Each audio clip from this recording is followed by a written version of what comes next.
Presidenti i Partisë së Lirisë Ilir Meta në audiomesazhin me rastin e konventës kombëtare të një viti më parë të forcës politike që drejton, premtoi se me çlimin e vendit nga taksat e larta dhe siç thot ai, hedhjen në koshin e plerave të modelit aktual të narkoekonomisë. Sot 2 javë, para zgjedhjeve historike, programi ynë është i mirë integruar në programin e Aleancës për Shqipërinë Madhështore, i cili është edhe më i plot dhe që jep zgjidhje të shpejtë çdo familje shqiptare për të dalë nga varfëria ekstreme brenda 100 ditëve të para. Është programi i çlirimit nga supertaksat e regjimit, që do sjellë një liri tjetër ekonomike dhe konkurrencë zhvilluese.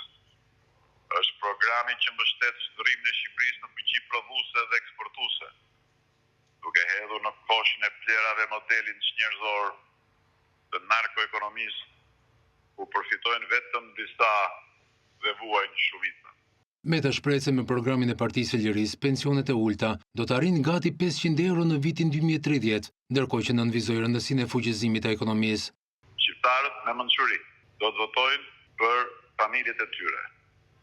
Do të votojnë për interesin e tyre. Do të votojnë për Shqipërinë madhështore. Do të votojnë për mbështetjen e prodhimeve të tyre kundër Ballkanit të hapur, që i falimentoi. Do votojnë për Shqipërinë që të jetë fuqi eksportuese dhe njëkohësisht qendër kryesore e investimeve teknologjisë më të fundit në rajonin tonë. Ilir Meta është i bindur se mbështetësit e Partisë së Lirisë do të bëjnë gjithçka për fitoren e Aleancës së Shqipërisë Madhështore më 11 maj.